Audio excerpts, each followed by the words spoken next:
ಈ ಥರ ಹೊಸ ರೆಸಿಪಿನ ನೀವು ಯಾವತ್ತಾದ್ರೂ ಟ್ರೈ ಮಾಡಿರೇನ್ರಿ? ಮಾಡಿಲ್ಲ ಅಂದ್ರೆ ಇವತ್ತು ಮಾಡಿರಿ. ಇದು ಹೊಸ ಥರದ ಸಾಂಬಾರು ರೀ. ಯಾವಾಗೂ ನಾವು ಬೇಳೆ ಸಾರು ಆ ಸಾಂಬಾರು ಈ ಸಾಂಬಾರು ತಿಂದು ಬೇಜಾರಾಗಿ ಆಗ್ತೈತಿ ಅಂತ ಟೈಮ್ನಾಗ ಈ ರೆಸಿಪಿನ ಒಂದ್ಸರಿ ಟ್ರೈ ಮಾಡಿರಿ. ಟ್ರೈ ಮಾಡಿಲ್ಲ ಅಂದ್ರೆ ಇವತ್ತು ಟ್ರೈ ಮಾಡಿರಿ. ಶೇಂಗಾ ಉಂಡೆ ಮಾಡಿರ್ತೀವಿ, ಶೇಂಗಾ ಚಟ್ನಿ ಮಾಡಿರ್ತೀವಿ, ಶೇಂಗಾ ಸಾಂಬಾರನ್ನ ನೀವು ಯಾವತ್ತಾರ ಟ್ರೈ ಮಾಡಿರೇನ್ರಿ? ಮಾಡಿಲ್ಲ ಅಂದ್ರೆ ಇವತ್ತು ಮಾಡಿರಿ. ಬರ್ರಿ ಹಂಗಾದ್ರೆ ಬಿಸಿ ಅನ್ನಕ್ಕೆ ಮಾಡೋದು ಹೆಂಗಂತ ನೋಡೋಣ. ಇಲ್ಲಿ ನೋಡ್ರಿ, ನಾವು ಇಲ್ಲಿ ಶೇಂಗಾ ತೊಗೊಂಡೇನ್ರಿ, ಮತ್ತು ಟೊಮ್ಯಾಟೊ ತೊಗೊಂಡೇನಿ, ಹುಣಸೆ ಅಂತ ತೊಗೊಂಡೇನಿ, ಹಸಿ ಕೊಬ್ಬರಿ ತೊಗೊಂಡೇನ್ರಿ, ಕೊತ್ತಂಬರಿ ಮತ್ತು ಒಂದೆರಡು ಮೆಣಸಿನ್ಕಾಯಿ ತೊಗೊಂಡೇನ್ರಿ. ನೀವು ಖಾರ ನೋಡ್ಕೊಂಡು ತೊಗೋಬೋದ್ರಿ. ಬನ್ರಿ ಹೆಂಗಂದ್ರೆ ಇದನ್ನು ಹುರಿಬೇಕಾಗತ್ತೆ.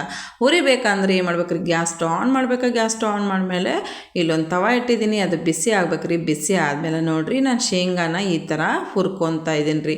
ಶೇಂಗಾ ಹುರಿಯೋವರೆಗೂ ನೀವು ಏನು ಮಾಡ್ಬೇಕ್ರಿ? ನನ್ನ ಚಾನಲ್ಗೆ ಹೊಸ್ದಾಗಿ ನೋಡ್ತಾ ಇದ್ರೆ ನೀವು ಸಬ್ಸ್ಕ್ರೈಬ್ ಮಾಡ್ಕೋಬೇಕ್ರಿ. ಸಬ್ಸ್ಕ್ರೈಬ್ ಮಾಡಿದ್ರೆ ನಾನು ಹಾಕೋ ವಿಡಿಯೋಸ್ ಎಲ್ಲ ನಿಮಗೆ ಬರ್ತಾವ್ರಿ. ನೀವು ನಾನು ಹಾಕೋ ವಿಡಿಯೋಸ್ ಎಲ್ಲ ನೋಡ್ಬೋದಾ? ನೋಡಿರಿ, ಇಲ್ಲಿ ಬರತ್ತೈತೆ ನೋಡಿರಿ, ರೆಡ್ ಕಲರ್ ಸಬ್ಸ್ಕ್ರೈಬ್ ಅಂತ, ಅಲ್ಲಿ ಬಟನ್ ಆ ಥರ ಪ್ರೆಸ್ ಮಾಡಿ ಬೆಲ್ ಐಕಾನ್ ಪ್ರೆಸ್ ಮಾಡ್ಕೊರಿ. ಮಾಡ್ಕೊಂಡು ನೋಟಿಫಿಕೇಷನ್ ಆನ್ ಮಾಡ್ಕೊಳ್ರಿ. ನಾನು ಹಾಕೋ ವಿಡಿಯೋಸ್ ಎಲ್ಲ ಬರುತ್ತೆ ರೀ. ಆಯ್ತೇನ್ರಿ?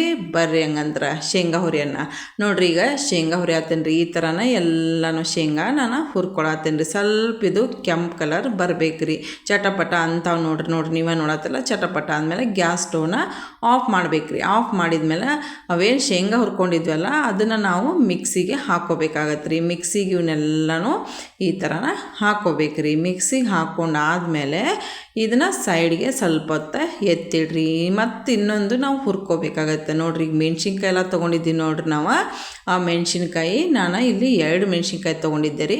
ನೀವು ಖಾರ ನೋಡಿಕೊಂಡು ಹಾಕೋರಿ. ಮತ್ತು 2 ಮೆಣ್ಸಿನ್ಕಾಯಿ, ಹಸಿ ಕೊಬ್ಬರಿನೂ ಇದನ್ನು ಕೂಡ ನಾನು ಚೆಂದಗೆ ಹುರ್ಕೊಳತ್ತೇನೆ ರೀ. ಇದು ಸ್ವಲ್ಪ ಕೆಂಪು ಕಲರ್ ಬರಬೇಕು ರೀ, ಅಲ್ಲಿವರೆಗೂ ನಾನು ಇದನ್ನು ಹುರ್ಕೊಳತ್ತೇನೆ ನೋಡ್ರಿ. ನವಣೆ ಅಕ್ಕಿ ಅಂದರೆ ನಿಮಗೆಲ್ಲ ಗೊತ್ತಂತ ಅನ್ಕೊತೀನಿ ರೀ. ನವಣೆ ಅಕ್ಕಿ ಅನ್ನ ಮಾಡಿಕೊಂಡು ಈ ಸಾಂಬಾರು ಹಾಕ್ಕೊಂಡು ತಿಂದ್ರೆ ಅಂತೂ ಅದು ಭಾಳ ಚಲೋ ಇರ್ತೈತೆ ರೀ. ಇಲ್ಲ ವೈಟ್ ರೈಸ್ಗೆ ಅಂತಲೂ ನೀವು ತಿನ್ಬೋದು ರೀ. ಅದು ನೋಡ್ರಿ, ಈಗ ಮೆಣಸಿನ್ಕಾಯಿ ಮತ್ತು ಕೊಬ್ಬರಿ ಹುರಿದಿರೋ ಅಂಥ ಮಿಕ್ಸಿ ಜಾರಿಗೆ ಹಾಕ್ಕೊಂಡೇನಿ ರೀ.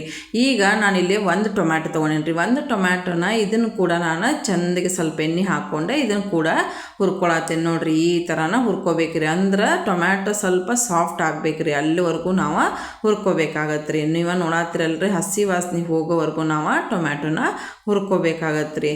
ನನ್ನ ಚಾನಲಲ್ಲಿ ನಿಮ್ಗೆ ಯಾವುದು ವಿಡಿಯೋ ಏನಾದರೂ ಬೇಕು, ನನಗೆ ಈ ಥರ ಬರಲ್ಲ ಅಂತ ಏನಾದರೂ ನೀವು ಕಮೆಂಟ್ ಹಾಕಿದ್ರೆ ನಾನು ಮಾಡಿ ತೋರಿಸುವಂಥ ಪ್ರಯತ್ನ ಮಾಡ್ತೀನಿ ರೀ. ನಿಮಗೆ ಹೊಸ ರೆಸಿಪಿ ಬೇಕಂದ್ರೆ ನಾನು ಕಮೆಂಟ್ ಬಾಕ್ಸಲ್ಲೇ ತಿಳಿಸ್ಬೇಕ್ರಿ. ನೋಡಿರಿ, ಇಲ್ಲೇ ನಾನು ಈಗೇನು ಹುರ್ಕೊಂಡು ಎಲ್ಲ ಹಾಕ್ಕೊಳತ್ತೇನೆ ನೋಡಿರಿ ಮಿಕ್ಸಿ ಜಾರಿಗೆ. ಈ ಟೊಮ್ಯಾಟೊ ಕೂಡ ಮಿಕ್ಸಿ ಜಾರಿಗೆ ನಾನು ಹಾಕ್ಕೊಳತ್ತೇನೆ ರೀ. ಸ್ವಲ್ಪ ಕೊತ್ತಂಬರಿ ಸೊಪ್ಪು ಇದಕ್ಕೆ ನಾನು ಆ್ಯಡ್ ಮಾಡೇನಿ ರೀ. ಮತ್ತು ಸ್ವಲ್ಪ ಹುಣಸೆ ಹಣ್ಣನ್ನು ಇದಕ್ಕೆ ಹಾಕತ್ತೇನೆ ರೀ. ಹಾಕಿದ್ದನ್ನು ಏನು ಮಾಡ್ಬೇಕು ರೀ? ಮಿಕ್ಸಿ ಮಾಡ್ಕೊಂಬರ್ಬೇಕು ರೀ. ನೋಡಿರಿ, ಈಗ ನಾನು ಮಿಕ್ಸಿ ಮಾಡ್ಕೊಂಡು ಬಂದೇನಿ ರೀ. ತೋರಿಸ್ತೀನಿ ನೋಡಿರಿ ಯಾವ ಥರ ಆಗೈತೆ ಅಂತ. ನೋಡಿರಿ, ಈ ಥರ ಆಗೈತೆ. ಸ್ವಲ್ಪ ಇದಕ್ಕೆ ನೀರು ಹಾಕಿ ನಾನು ಮಿಕ್ಸಿ ಮಾಡ್ಕೊಂಬಂದೇನಿ ರೀ.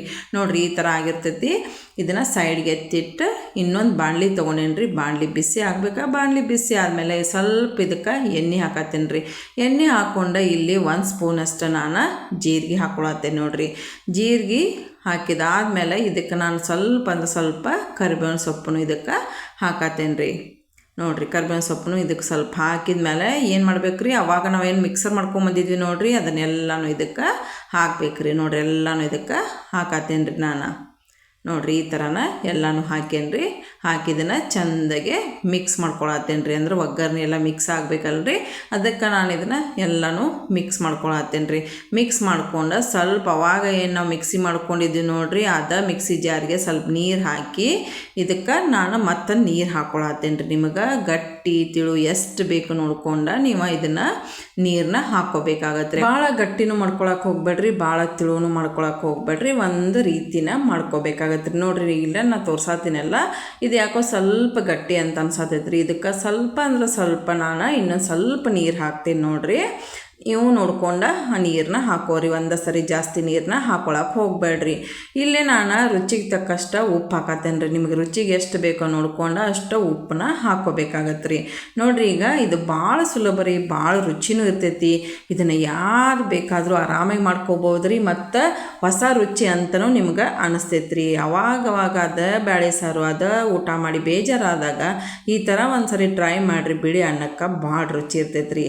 ನೋಡಿರಿ, ಈಗ ಇದನ್ನು ಕುದಿಯಾಕ ನಾನು ಬಿಟ್ಬಿಟ್ಟಿದ್ದೆ ರೀ. ಇದು ಚಂದಾಗ ಕುದಿಬೇಕ್ರಿ, ಒಂದು 5-6 ನಿಮಿಷ ಇದು ಫುಲ್ ಕುದಿಬೇಕ್ರಿ. ಲೋ ಫ್ಲೇಮಲ್ಲಿ ಇಟ್ಕೋರಿ, ಇದನ್ನು ಚಂದಾಗೆ ಕುದಿಸ್ಬೇಕ್ರಿ. ಯಾಕಂದ್ರೆ ಶೇಂಗಾ ಸಾರು ಆಗಿದ್ರಿಂದ ಸ್ವಲ್ಪ ಭಾಳ ಕುದಿಬೇಕಾಗತ್ತೆ ರೀ. ಭಾಳ ಕುದ್ರನ ಇದೆ, ಜಾಸ್ತಿ ಕುದ್ರನ ಇದ್ರ ರುಚಿ ನಮ್ಗೆ ಗೊತ್ತಾಗದ್ರಿ. ನೋಡ್ರಿ ಈ ಥರನ ನಾನು ಒಂದು 5-6 ನಿಮಿಷ ಈ ಥರನ ಲೋ ಫ್ಲೇಮಲ್ಲಿ ಇಟ್ಟು ಕುದಿಸಿ ಗ್ಯಾಸ್ ಸ್ಟವ್ನ ಆಫ್ ಮಾಡಿದ್ದೇನೆ ರೀ.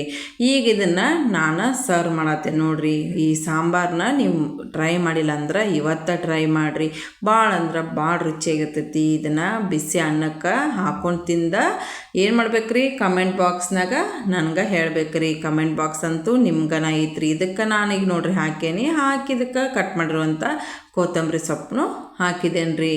ಇವಾಗ ರುಚಿಯಾಗಿರುವಂಥ ಶೇಂಗಾ ಸಾರು ರೆಡಿ ಐತ್ರಿ. ಈ ರೆಸಿಪಿ ನಿಮ್ಗೆ ಇಷ್ಟ ಆಗೈತೆ ಅನ್ಕೊತೀನಿ ರೀ. ಇಷ್ಟ ಆದ್ರೆ ಲೈಕ್ ಮಾಡೋದನ್ನಂತೂ ಮರೆಯೋಕೆ ಹೋಗಬೇಡ್ರಿ. ಫ್ರೆಂಡ್ಸ್ಗೆ ರಿಲೇಟಿವ್ಸ್ಗೂ ಕೂಡ ಇದನ್ನು ಶೇರ್ ಮಾಡಿರಿ. ನೋಡ್ರಿ ಈಗ ನಾನು ಇಲ್ಲೇ ನವಣೆ ಅಕ್ಕಿನೋ ಸಾವೆ ಅಕ್ಕಿನೋ ಯಾವುದೂ ಇಲ್ಲ, ವೈಟ್ ರೈಸ್ ತೊಗೊಂಡ್ಬಿಟ್ಟು ಈ ಥರ ಸಾಂಬಾರು ಹಾಕ್ಕೊಂಡು ನೀವು ಊಟ ಮಾಡಿದ್ರಂತೂ ಸ್ವರ್ಗನ ಅಂತ ಹೇಳ್ಬೋದು ರೀ. ಹಂಗಂದ್ರೆ ನಾನು ಮತ್ತೆ ಮುಂದಿನ ಮತ್ತೆ ಹೊಸ ರುಚಿಯೊಂದಿಗೆ ಮತ್ತೆ ಸಿಗ್ತೀನಿ ರೀ. ಅಲ್ಲಿವರೆಗೂ ಎಲ್ಲರಿಗೂ ಧನ್ಯವಾದಗಳು.